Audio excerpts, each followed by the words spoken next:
So I call this thing Hero School because there's a formula within Hero School that I believe will be a template to help you lay over whatever your plans are, wherever you need to be, whatever you want to do. And if you have this formula and lay it over your plans, you'll find and route your course to success.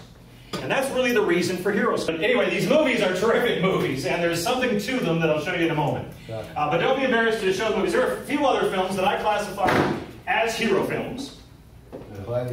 Gladiator, Braveheart, got it? Batman, Rocky, The Waterboy. Still a hero film. Oh, that was a good film, yeah. And Unbreakable. I want to throw this obscure one out. Remember that one? Yeah, that's a good movie. All right, so we're on the same page. We're talking about hero films.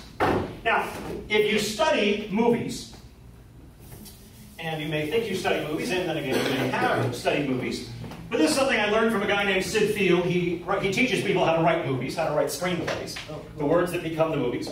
And Sid tells us this about movies in particular, but really focusing on hero films. He says in order for the film to work, this one principle must be upheld, and that is this: the character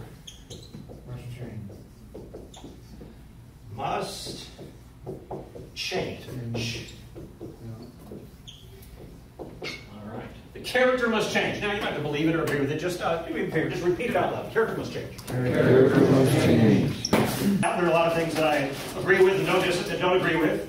But it's a good habit just to, entertain a notion until I can prove it true. And so what I did when I first heard these words in the 1990s, the character must change, is I decided to apply this principle to these movies and see if indeed in Spider-Man did the character change. Yes. Right, certainly. Peter Parker changed into Spider-Man. And then Luke Skywalker, farm boy, changed into a Jedi, thank you. Thomas Anderson changed into a character named Neo. Loser, hockey player, changed into a champion. Golf player. Got it? Mask of Zorro. Alejandro was his name, right? Before he changed it to Zorro.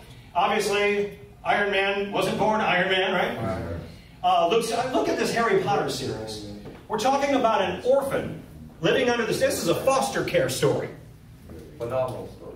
And then he changes into a wizard, right? Right.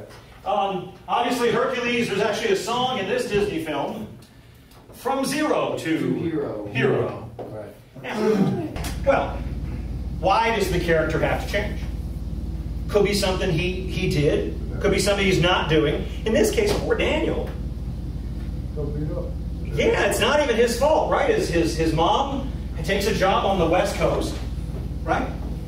So his, she moves him from the East Coast to the West Coast, and now this poor boy's after-school activity is getting his ass kicked by the Karate Kids, right? Right.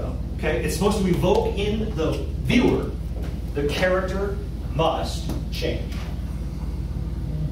But this is something very hard to accept. Now, not in the movies, but in real life, because when we're dealing with human beings, and I can go take a list over here,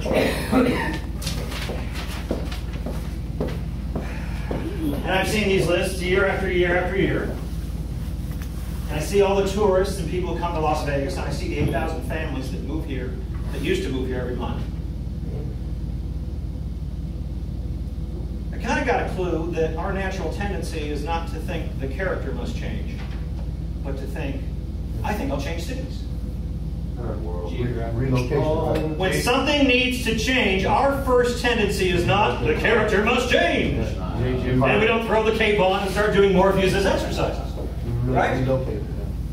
Our first temptation is, yeah, we change cities, we change jobs, we change lives.